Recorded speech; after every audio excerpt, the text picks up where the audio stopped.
Hermanos, vamos a abrir nuestras Biblias en el Evangelio de Marcos, capítulo 7, y vamos a estar meditando hoy del versículo 1 al 8, versículos 14 y 15 y 21 al 23. Nuevamente, hermanos, Evangelio de Marcos, capítulo 7, y comencemos con los versículos del 1 al 8. Ya hemos realizado esta lectura antes de la participación del coro. Sin embargo, vamos a abrir nuestras Biblias, hermanos, ahí en el Evangelio, y vamos a tener nuestras Biblias abiertas.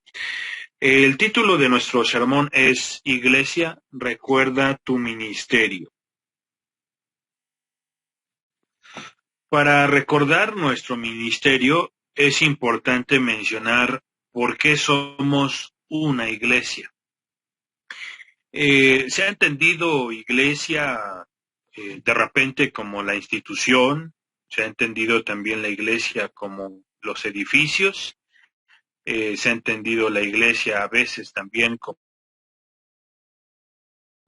un club social, ¿verdad? O un grupo de personas aislado y que tienen solo una forma de vida entre ellos. Sin embargo, la iglesia es importante recordar que fue instituida por Jesucristo y la iglesia fue comprada por Jesucristo para formar una nueva comunidad de fe y que esa comunidad de fe fuera el instrumento de Jesucristo para traer el evangelio al mundo. Jesucristo vino al mundo, ¿verdad? Y murió por nuestros pecados, y a partir de su muerte, nosotros tenemos acceso al Padre, algo que no teníamos por nuestra enemistad que teníamos con Él por causa de nuestro pecado. Sin embargo, Jesucristo entonces rompió, ¿verdad? Quitó esas barreras, eso que nos separaba, y ahora nos ha acercado a Él. Y aquí juega un papel muy importante la iglesia, porque la iglesia entonces es la comunidad de fe de nuevas personas, ¿verdad? De creyentes que han nacido de nuevo, que juntamente con Cristo han sido crucificados y con la resurrección de Cristo, juntamente con Él, han sido resucitados, ¿verdad? Entonces, han nacido de nuevo. Quiere decir entonces que la iglesia es una comunidad de fe restaurada por Dios, ¿verdad? Y que tiene en su mente, en su corazón y en su quehacer, tiene el ministerio de Jesucristo, extender el reino de los cielos aquí en la tierra, el reino de Dios. Entonces, hermanos, ¿por qué somos iglesia? Somos iglesia porque hay un trabajo que Jesucristo, o más bien que Dios ya había iniciado desde la fundación de todas las cosas, y que ha tenido su máxima expresión en la encarnación del Verbo, como dice el Evangelio de Juan, en el ministerio de Jesucristo, pero ese ministerio tiene una continuación y la iglesia es un agente importante y relevante en esta obra que Dios sigue haciendo y que por ello nos ha dado al Espíritu Santo para guiarnos y para caminar con nosotros. Entonces, hermano, hermana, el ser parte de la iglesia no es un grupo social, ¿verdad? Que solamente se reúna en ciertos momentos. Tampoco es un grupo social de personas iluminadas y que se quedan para ellos lo que aprenden, ¿verdad? Tampoco es un grupo cerrado. Más bien la iglesia, hermanos, forma parte del proyecto de Dios de la restauración de las naciones. Por lo tanto, la iglesia tiene una tarea que debe de seguir realizando y que se tiene que ir acoplando y adaptando con la guía del Espíritu Santo a los retos que enfrentamos en el día a día. Quizá, o no quizá, sino con toda seguridad, los retos de hace un año no son los mismos retos de hoy, o los retos de hace 2 años no son los mismos retos de hoy. Y por ello necesitamos, ¿verdad?, el mover constante del Espíritu de Dios para recibir la creatividad del Padre Celestial para poder desempeñar el ministerio que Cristo le dio a la iglesia. Hermanos, como hemos dicho ya, Jesús instituyó a la iglesia como su comunidad de discípulos para extender el reino de Dios, el cual es gozo, paz y justicia, y así lo define Pablo en la carta a los Romanos, capítulo 14, versículo 17. El reino de Dios no es comida ni bebida, sino es gozo, paz y justicia. Esto sin duda nos permite reordenar nuestra cosmovisión. ¿Qué es una cosmovisión? Una cosmovisión son los lentes con los cuales vemos la realidad, ¿verdad? Todos tienen una cosmovisión distinta. Y hay una cosmovisión del mundo y hay una nueva visión, ¿verdad?, que será la cosmovisión que Jesucristo les da a sus discípulos. Y esto es algo muy importante, hermanos, porque en el pasaje de hoy vamos a ver algo muy importante. Por un lado están los fariseos, que tienen un celo muy impresionante por las cosas de Dios, ¿verdad? Y por otro lado está Jesús, que tiene la correcta cosmovisión del reino de Dios. Y es que lo interesante, hermanos, es que necesitamos por ello recordar nuestro ministerio como iglesia, porque con el paso del tiempo podríamos irnos extraviando un poco, podríamos ir perdiendo la visión o el propósito del ministerio, el propósito por el cual somos nosotros iglesia, el propósito por el cual tú fuiste rescatado, el propósito por el cual tú fuiste alcanzado, ¿sí? Entonces, para ello necesitamos una nueva cosmovisión, o sea, unos nuevos lentes, ¿verdad?, para poder ver la realidad. Al reflexionar en este pasaje, no nos apresuremos a pensar tan mal, ¿verdad?, de los fariseos. Más bien dejemos que el Señor nos hable. Solemos siempre juzgar, ¿verdad? Entonces vamos a detenernos un poco, no vamos a juzgar, no vamos a pensar mal de los fariseos, vamos a reflexionar y vamos a dejar que el Señor nos hable a cada uno de nosotros. Hermanos, les invito a que me sigan con su vista en los versículos del 1 al 5 que dicen de la siguiente manera. Se juntaron a Jesús los fariseos y algunos de los escribas que habían venido de Jerusalén, los cuales, viendo a algunos de los discípulos de Jesús comer pan con manos inmundas, esto es, no lavadas, los condenaban, porque los fariseos y los judíos, aferrándose a la tradición de los ancianos, si muchas veces no se lavan las manos, no comen, y volviendo de la plaza, si no se lavan, no comen, y otras muchas cosas hay que tomaron para guardar, como los lavamientos de los vasos de beber, y de los jarros, y de los utensilios de metal, y de los lechos. Le preguntaron, pues, los fariseos y los escribas, ¿por qué tus discípulos no andan conforme a la tradición de los ancianos, sino que comen pan con manos inmundas? Hermanos, hermanas, los fariseos confrontan a Jesús por las prácticas de sus discípulos. Específicamente, los discípulos no se lavan las manos para poder comer.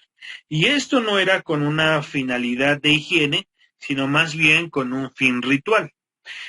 Con la idea precisamente de que lavar los jarros, como lavarse también muchas veces las manos, es esta parte de permanecer limpios para Dios, lavarnos para Dios.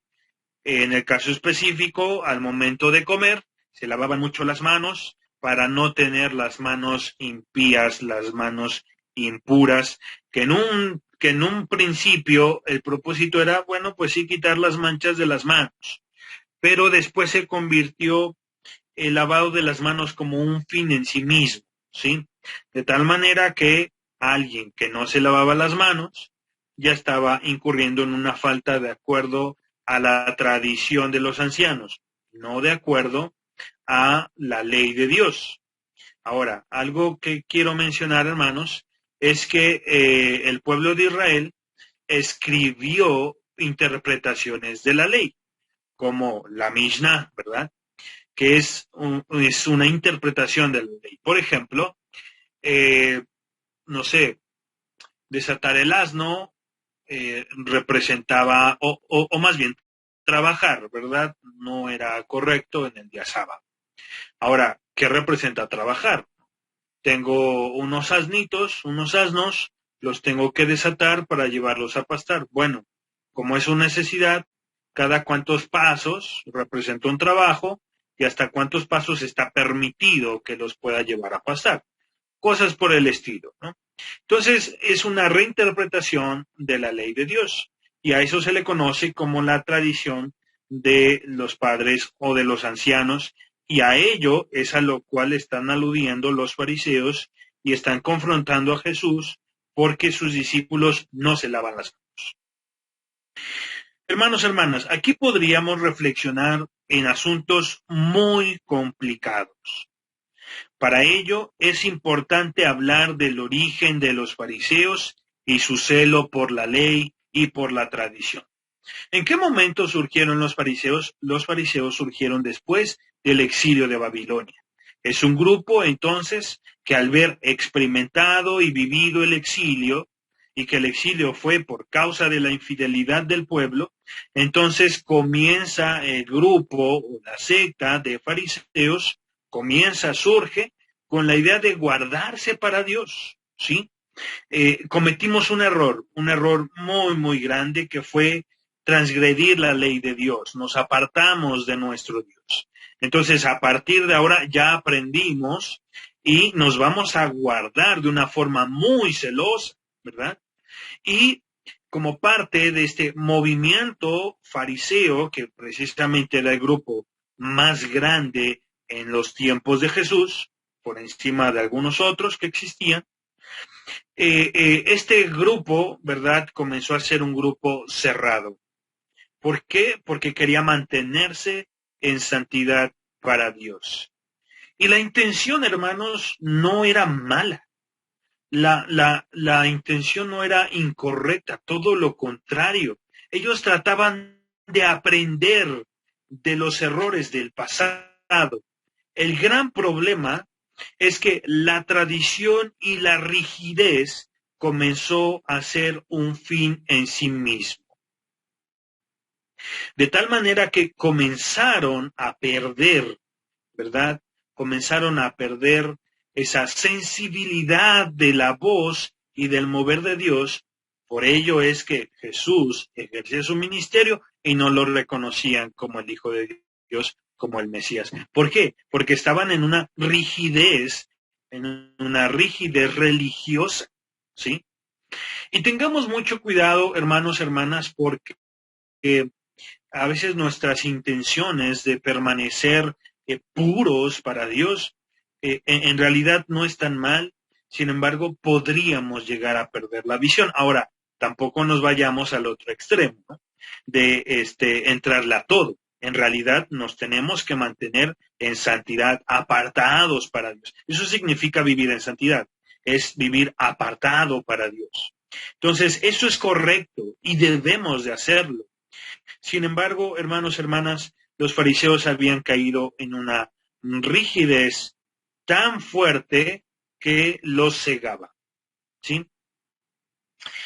Y el mayor problema de esta rigidez, hermanos, hermanas, es que ellos tenían un celo por la ley de Dios, pero con un corazón que seguía siendo el mismo.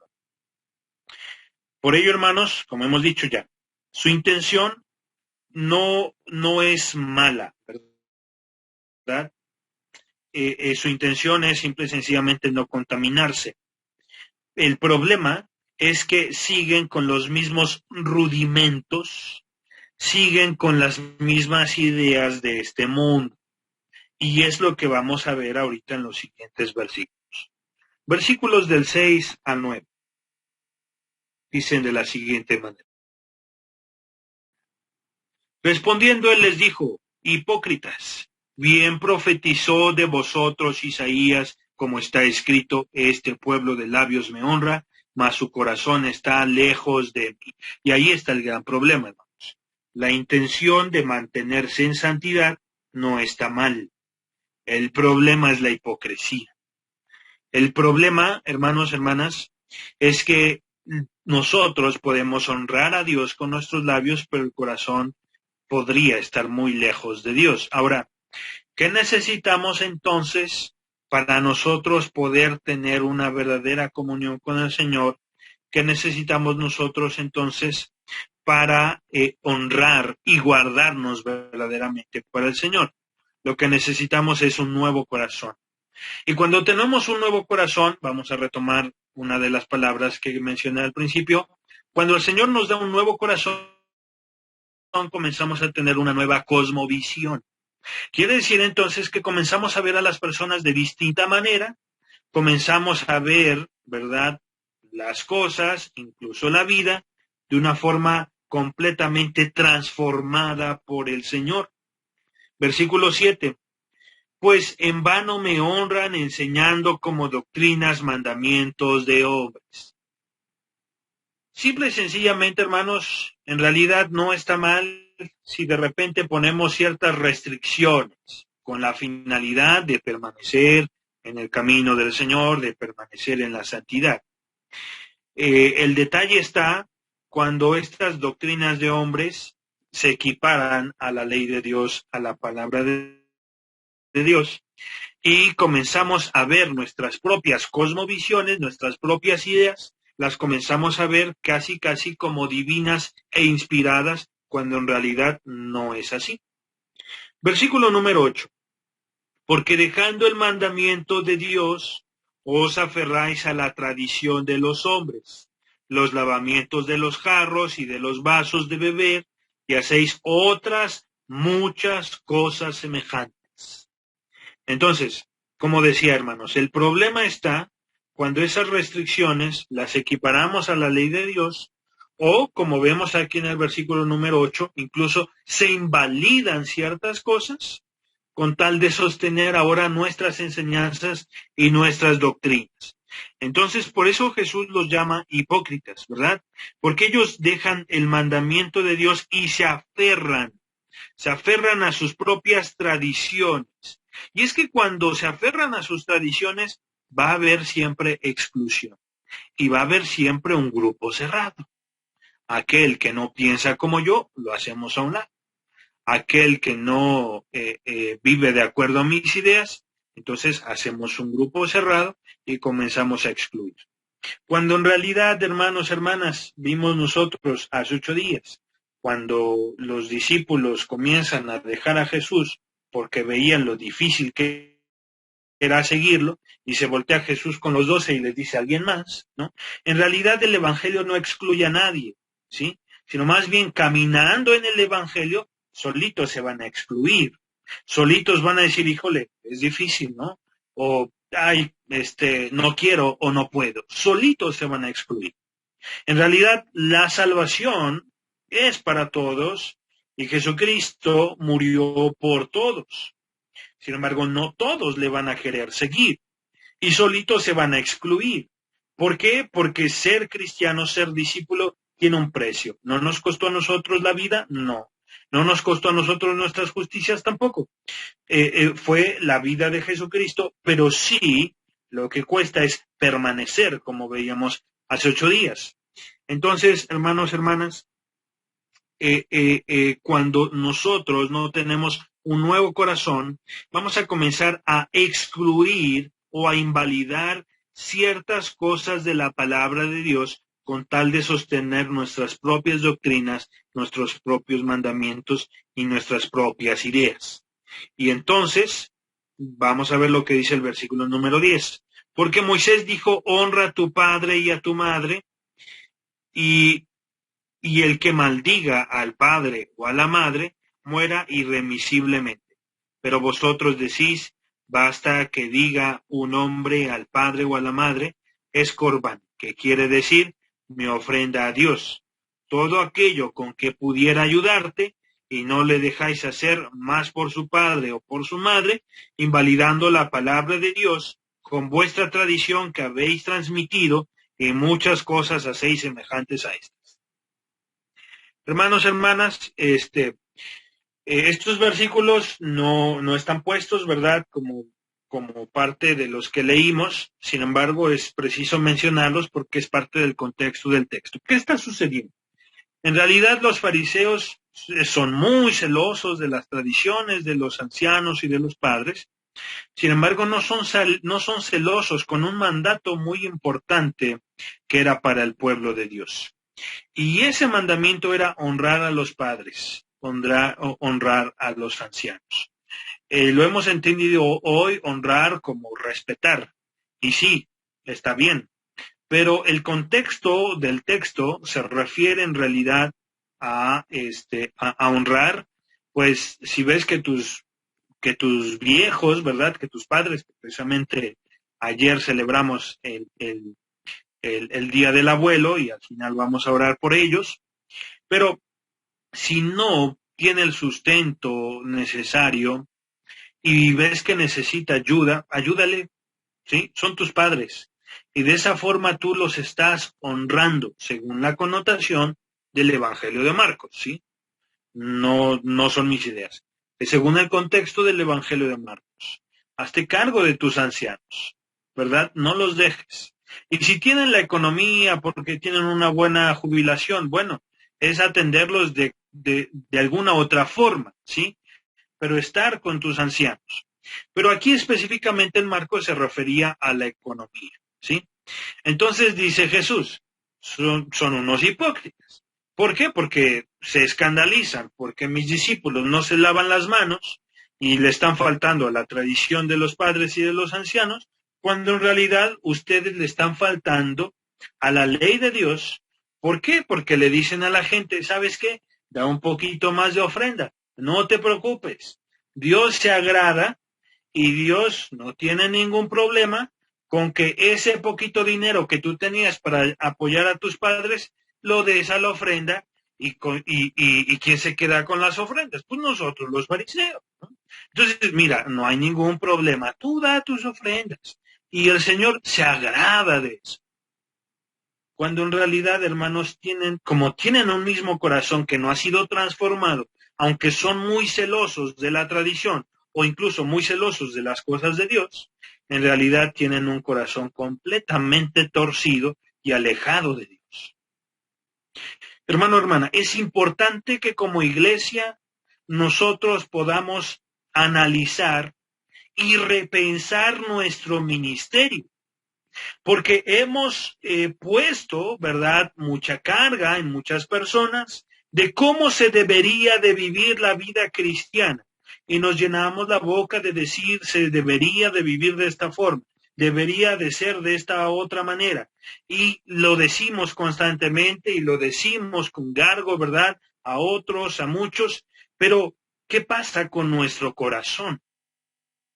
Es ahí en donde en realidad quiere llegar el Señor, a lo profundo de nuestro corazón, a lo profundo de nuestro ser. Y de acuerdo a esto dicen los siguientes versículos, 14 y 15.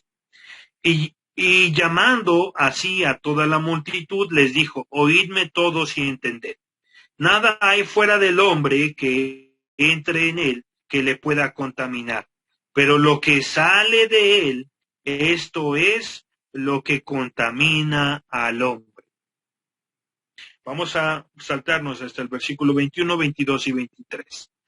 Porque de dentro del corazón de los hombres salen los malos pensamientos, los adulterios, las fornicaciones, los homicidios, los hurtos, las avaricias, las maldades, el engaño, la lascivia, la envidia, la maledicencia, la soberbia, la insensatez.